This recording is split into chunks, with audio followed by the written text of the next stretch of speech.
Hey, good morning, good morning, good morning. So in this 5-minute video, I'm going to try and keep it to 5 minutes. What I'm going to show you is how I find an in-play trade. Exactly the process of what I've been through today to find the in-play trade in the 155 race at Newcastle. So that is what we're going to do in this video. And by the way, sorry I look a mess. I've just been running, smashed it this morning, up since 5, the podcast, been for a run, and now it's time to...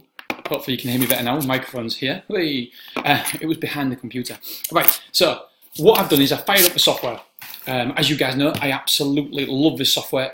Obviously it's my software, so I'm bound to love it, but it makes my life in finding in-play trades so much quicker. I'm not saying this is the only thing you need, because you don't, but I'm telling you that for me, it really does simplify the process and helps shine a really great big spotlight on potential in-play trades. Now, if you do want to sign up for the, next time we open, because we're not open all the time, then just click the link in the show notes below. Okay, let's get on with it. Right, so I fired up the software, and this time what I have done is I have gone for, in the tab here, I've gone for search comments. And if you look here, by the way, we're actually putting more in just after Christmas. There'll be loads more in there. These are all comments in running that impact in-play trades. So if you travel smoothly, you impact the prices, the market in a positive way. If you're going well, if you've jumped well for me is a real big one. Traveled strongly, led, made all. These are all positive or negative impacts. They have an impact on one way or another onto the market, which we want to know about. We want to know horses that have an impact on the market, therefore we can take advantage of that. So what I've done here is I've gone for Smooth Traveller. I'm looking back for the last 3 runs, and so I'm saying I want the Smooth to be in the comments in running in the last 3 races for 25% and over. So show me horses that have Smooth in the comments in running in 1 of the last 3 races, basically. So we search, and it's come up with this. It's come up with this little group of individuals. The one that I really like is Eternally Yours, this filly, this mare. And if we look here, we can simply crumb down and we can see that this horse has 5 runs. Held up, ridden, in touch, effort, held up on inside, not too much room, took keen hold, confidently ridden in rear, smooth headway before 3 out. So I'm just seeing who's coming in storage. Held up, smooth headway. So as we can see here, the last 2 races have both had smooth in the comments in running. We can see here, Betfair SP of 30.73, went down to 1.2, went down from 3.85 to 1.01. Now the fact it went up to 8 concerned me a little bit. So what did I do next? Okay, I'm glad you asked. I went across to the Racing Post, and I had started having a look at Eternally Yours. I watched the race, I watched this race, the latest race, I watched the last race, and I wanted to know why this horse went to 8 in running in this race. Because it won it easily, won going away. So let's have a look, closing stages, and I'll show you exactly why. Now, I just want to say that this race, I've been through this race, and the form stinks, absolutely stinks. If you love at dawn,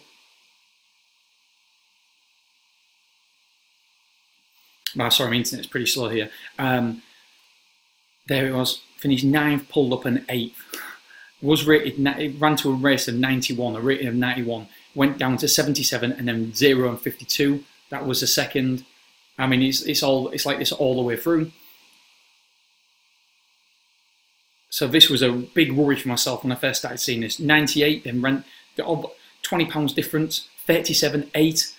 Bloody at 9th, 8th, 14th. I'm like, holy shit, this form is terrible, absolutely terrible. And I thought, oh, but there's a 4 to 7 favourite, so Nigel Twiston Davies from a big ownership.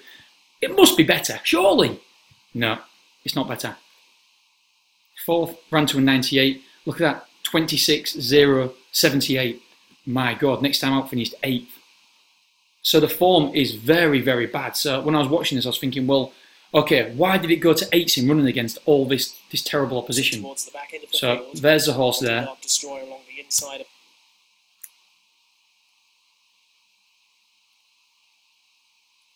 Right, let's just take it up from here. I know I'm going to be over the 5 minutes, but I do think it's important to get across the factors that I look for. So here, right now, I'm just concentrating on this horse. Travelling well. Callum is completely in control. However, I do think he gets a bit scared at one point. He comes back around this side now. I hope he does. He definitely comes on the inside. I'm sure he comes on the inside. It's not looking likely at the minute, is it?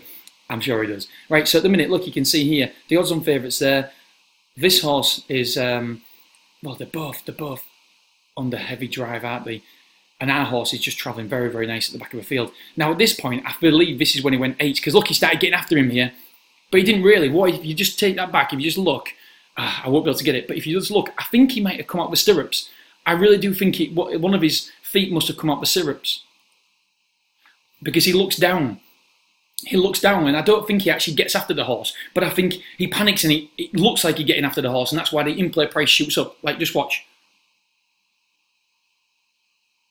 Look there, he just took that glance down. It was like he needed to get something in order.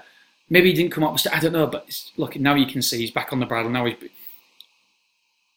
look, just a shake of the reins.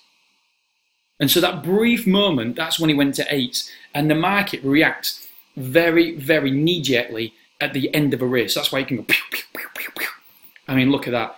So that made me a little bit happier after seeing that the race was absolutely terrible, how easily he won. He could have won by 30 lengths if he wanted there. So, right now, it's a positive. The fact that the race really wasn't working out very well, it has to be a negative for myself. And so, I was in two minds at this point. So, I went to have a look at this race, where Bon Chic won 2:15. And let's just do the closing stages, because I've watched the full race, and he travelled beautifully well all the way around. I've got to be home in 3/4 of an hour. Well, I've got to be actually out in 3/4 of an hour and going to the. No. I'm taking the kids to Jack and the Beanstalk, and it'll be really good. The theatre, and we're setting off at 10:15. And as you can see, I'm in my running gear. Oh man, right, it doesn't matter. Internet's playing up, but as you can see, right, Bon Chic has ran since. So I've clicked on it. And right, okay.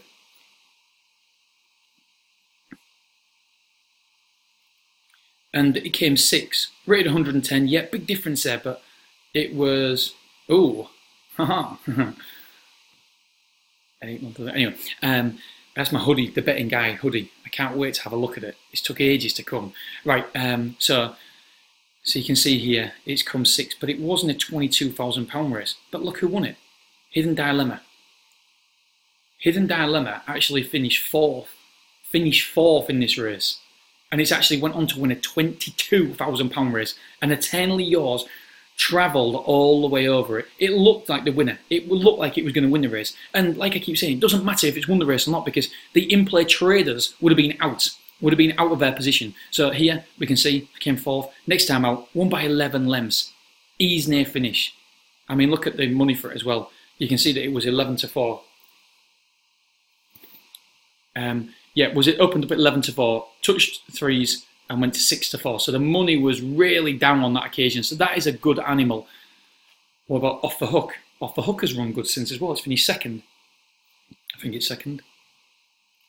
Yeah, it's finished 2nd. So as you can see here, 102 went up to 110 for the Racing Post rating. We are getting that, by the way, inside the software as well. At the minute we don't have that, we have paid for it, but we're not using it, which is crazy really. But you should see the amount of improvements that we've got. I mean, it will blow your mind. I'm going to do a video in the coming days over Christmas, just going through all the improvements that are on the to-do list for Mahesh and the developers. Because if you thought it was good previously, just wait and see. Just wait and see, guys. I'm so excited.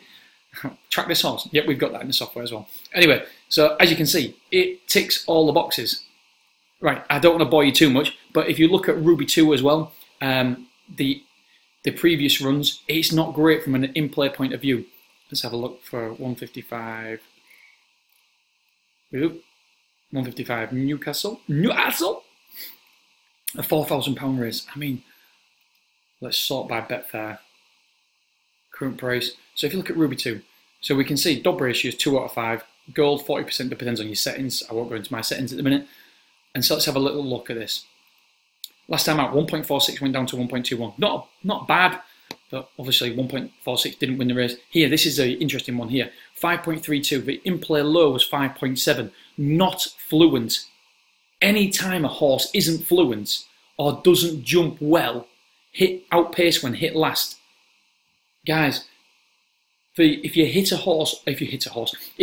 fence or a hurdle, it will take you out that way.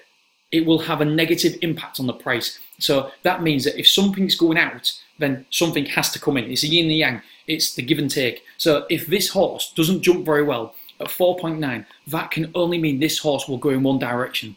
It will only go in one direction. Look at the previous in-play stats.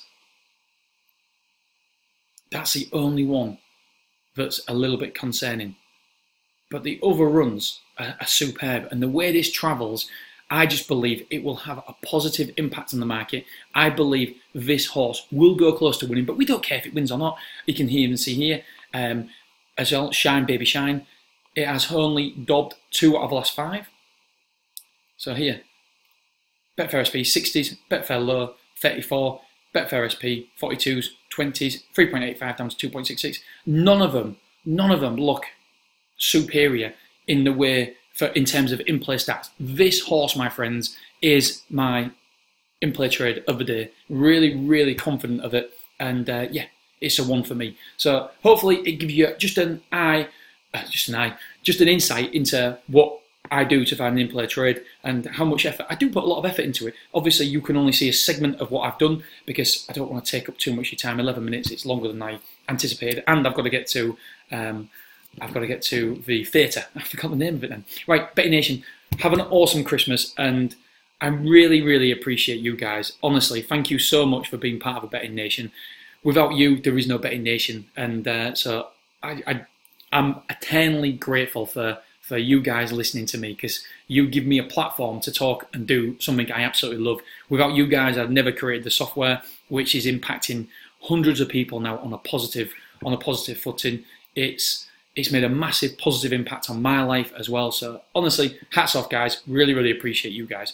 All right, whatever you're doing today, have an awesome one and just be present. Enjoy the moment. It's Christmas. Enjoy it. All right, guys. Speak to you soon. Bye-bye.